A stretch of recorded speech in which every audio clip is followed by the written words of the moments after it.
ಪರಿಸ್ಥಿತಿಯ ಸಮಯದಲ್ಲಿ ಹೋರಾಟ ಮಾಡಿದ ಹಲವು ನಾಯಕರ ಕುರಿತಾದ the emergency diaries years that forced a leader ಪುಸ್ತಕವನ್ನು ಕೇಂದ್ರ ಗೃಹ ಸಚಿವ ಅಮಿತ್ ಶಾ ದೆಹಲಿಯಲ್ಲಿಂದು ಬಿಡುಗಡೆ ಮಾಡಿದರು. ಈ ಪುಸ್ತಕ ತುರ್ತು ಪರಿಸ್ಥಿತಿಯ ವಿರುದ್ಧದ ಹೋರಾಟದಲ್ಲಿ ಆಗಿನ ಯುವ ಆರ್ಎಸ್ಎಸ್ ಪ್ರಚಾರಕರಾಗಿದ್ದ ಪ್ರಧಾನಿ ನರೇಂದ್ರ ಮೋದಿ ಅವರ ಬಲವಾದ ಪಾತ್ರವನ್ನು ಬಿಂಬಿಸುತ್ತದೆ. ಜೊತೆಗೆ ನರೇಂದ್ರ ಮೋದಿ ಅವರೊಂದಿಗೆ ಕೆಲಸ ಮಾಡಿದ ಸಹವರ್ತಿಗಳಿಂದ ಹಲವು ವ್ಯಕ್ತಿಗಳ ಕುರಿತ ಸಮಗ್ರ ಚಿತ್ರಣ ಇದಾಗಿದೆ. ಈ ಸಂದರ್ಭದಲ್ಲಿ ಕೇಂದ್ರ ಸಚಿವರಾದ ಅಶ್ವಿನಿ ವೈಷ್ಣವ್, ಗಜೇಂದ್ರ ಸಿಂಗ್ ಶೇಖಾವತ್ ಸೇರಿದಂತೆ ಹಲವು ಗಣ್ಯರು ಉಪಸ್ಥಿತರಿದ್ದರು. ಬಳಿಕ ಸಚಿವ ಅಮಿತ್ ಶಾ, ಸಂವಿಧಾನವನ್ನು ಹತ್ಯೆ ಮಾಡಿರುವ, ಪ್ರಜಾಪ್ರಭುತ್ವವನ್ನು ನಾಶ ಮಾಡಿದ ಈ ದಿನ ಎಂದಿಗೂ ಮರೆಯುವಂತಿಲ್ಲ. ದೇಶದ ಆತ್ಮವನ್ನೇ ಅಲ್ಲಾಡಿಸಿದ ಸಂದರ್ಭದಲ್ಲಿಯೂ ಕೆಲವರು ಪ್ರಾಣ ಲೆಕ್ಕಿಸದೆ ಇದರ ವಿರುದ್ಧ ದನಿ ಎತ್ತಿದ್ದರು. ಅಂಥವರಲ್ಲಿ ಒಬ್ಬರು ಯುವಕರಾಗಿದ್ದ ನರೇಂದ್ರ ಮೋದಿ ಅವರು ಕೂಡ ಪ್ರಮುಖರು. ಅವರು ಕ್ರಾಂತಿಕಾರಿ ಬದಲಾವಣೆ ತರುವಲ್ಲಿ ಯಶಸ್ವಿಯಾಗಿದ್ದರು. 19 ತಿಂಗಳುಗಳ ಕಾಲ ವಿವಿಧ ಚಳವಳಿಗಳಲ್ಲಿ ಭಾಗವಹಿಸಿದ ಯುವ ಕಾರ್ಯಕರ್ತ ಎಂದು ಪ್ರಧಾನಿ ಅವರನ್ನು ಬಣ್ಣಿಸಿದರು. ಕರಾಳ ಪರಿಸ್ಥಿತಿಯಲ್ಲಿಯೂ ಬಂಧಿತ ಸಂತ್ರಸ್ತರ ಮನೆಗಳಿಗೆ ಭೇಟಿ ನೀಡಿ ಅವರಿಗೆ ವೈದ್ಯಕೀಯ ಚಿಕಿತ್ಸೆ ವ್ಯವಸ್ಥೆ ಮಾಡಿದರು. ಆ ಸಮಯದಲ್ಲಿ ಬಹಳಷ್ಟು ರಹಸ್ಯ ಪತ್ರಿಕೆಗಳು ಪ್ರಕಟವಾಗುತ್ತಿದ್ದವು.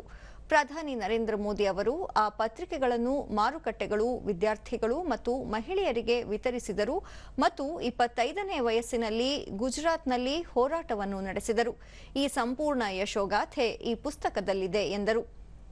ಪ್ರಜಾಪ್ರಭುತ್ವದ ಆದರ್ಶಗಳಿಗಾಗಿ ನರೇಂದ್ರ ಮೋದಿ ಅವರು ಹೋರಾಡುತ್ತಿರುವ ಮತ್ತು ಅದನ್ನು ಸಂರಕ್ಷಿಸಲು, ಉತ್ತೇಜಿಸಲು ಅವರು ತಮ್ಮ ಜೀವನದುದ್ದಕ್ಕೂ ಹೇಗೆ ಕೆಲಸ ಮಾಡಿದ್ದಾರೆ ಎಂಬುದರ ಸ್ಪಷ್ಟ ಚಿತ್ರಣವನ್ನು ಈ ಪುಸ್ತಕ ಒಳಗೊಂಡಿದೆ. ಇಂದಿನ ಯುವ ಪೀಳಿಗೆ ಈ ಪುಸ್ತಕವನ್ನು ಓದಬೇಕಿದೆ ಎಂದು ಹೇಳಿದರು. उनके घर में गए, उनकी परिजनों की पूछताछ की, उनके इलाज की व्यवस्था की.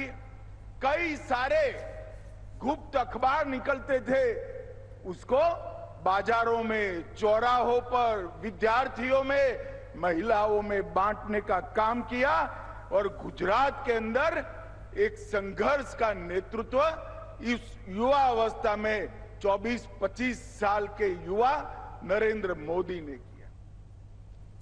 ಕೇಂದ್ರ ಸಚಿವ ಅಶ್ವಿನಿ ವೈಷ್ಣವ್, ತುರ್ತು ಪರಿಸ್ಥಿತಿಯ ಸಂದರ್ಭದಲ್ಲಿ 4ನೆಯ ಆಧಾರ ಸ್ತಂಭ ಎಂದೇ ಹೇಳಲಾಗುವ ಪತ್ರಿಕಾ ರಂಗದ ಹಕ್ಕನ್ನು ಕಸಿದುಕೊಳ್ಳುವ ಕೆಲಸ ಮಾಡಲಾಯಿತು. ಸತ್ಯದ ಘಟನೆ ಬರೆಯುವುದನ್ನು ತಡೆಯುವ ಹಿನ್ನೆಲೆಯಲ್ಲಿ ನೂರಾರು ಪತ್ರಕರ್ತರನ್ನು ಬಂಧಿಸಲಾಯಿತು. ಪತ್ರಿಕಾ ಕಚೇರಿಗಳ ವಿದ್ಯುತ್ ಸ್ಥಗಿತಗೊಳಿಸುವ ಮೂಲಕ ಮುದ್ರಣಕ್ಕೆ ತಡೆಯೊಡ್ಡಲಾಯಿತು. ಹಲವು ಪತ್ರಿಕಾ ಕಚೇರಿಗಳ ಮೇಲೆ ದಾಳಿ ನಡೆಸಿ ಅತ್ಯಂತ ಕ್ರೂರವಾಗಿ ನಡೆಸಿಕೊಳ್ಳಲಾಯಿತು. ಇಡೀ ಪತ್ರಿಕೋದ್ಯಮದಲ್ಲಿ ಉಸಿರುಗಟ್ಟಿಸುವ ವಾತಾವರಣ ನಿರ್ಮಾಣವಾಗಿತ್ತು ಎಂದು ಹೇಳಿದರು.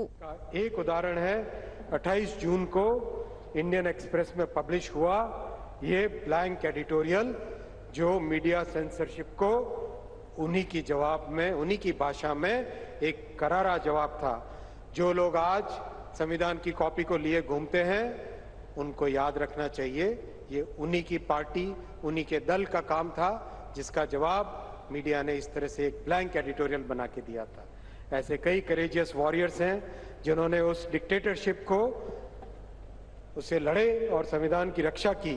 संविधान हत्या दिवस उन सभी कर्मठ देशभक्तों को नमन करने का एक अवसर है. आइए हम उस दिन को याद रखें, उस पीरियड को कभी न भूलें, जिससे कि हमारा संविधान और हमारी डेमोक्रेसी हमेशा सदैव बनी रहे. ಗಜೇಂದ್ರ ಸಿಂಗ್ ಶೇಖಾವತ್, ದೇಶದ ಸ್ವಾತಂತ್ರ್ಯಕ್ಕಾಗಿ ಬಲಿದಾನ ಮಾಡಿದ ಅದೆಷ್ಟೋ ಮಹನೀಯರು ಇದ್ದಾರೆ. ತಮ್ಮ ಸಂಪೂರ್ಣ ಜೀವನವನ್ನು ಅತ್ಯಂತ ಕಠೋರವಾಗಿ ಜೈಲಿನಲ್ಲಿ ಕಳೆದವರು ಇದ್ದಾರೆ. ಇಂಥವರ ಬಲಿದಾನದಿಂದಾಗಿ ಪ್ರಜಾಪ್ರಭುತ್ವ ದೇಶ ನಮ್ಮದಾಗಿದೆ. ಆದರೆ ಈ ಪ್ರಜಾಪ್ರಭುತ್ವವನ್ನೇ ಹತ್ತಿಕ್ಕಿ ಸಂವಿಧಾನವನ್ನೇ ಧಿಕ್ಕರಿಸುವ ಮೂಲಕ ತುರ್ತು ಪರಿಸ್ಥಿತಿಯನ್ನು 50 ವರ್ಷಗಳ ಹಿಂದೆ ಹೇರಲಾಗಿತ್ತು. ಇದು ನಮ್ಮ ದೇಶ ಕಂಡ ಅತ್ಯಂತ ದೌರ್ಭಾಗ್ಯದ ದಿನ ಎಂದು ಹೇಳಿದರು. देश को इमरजेंसी के उस कालखंड में गुलामी की बेड़ियों से निकले देश को एक बार फिर देशवासियों को गुलामी की बेड़ियों में जकड़ दिया गया. जो अभिव्यक्ति की आजादी हमने लाखों कुर्बानियों के बाद में प्राप्त की थी, उस अभिव्यक्ति की आजादी को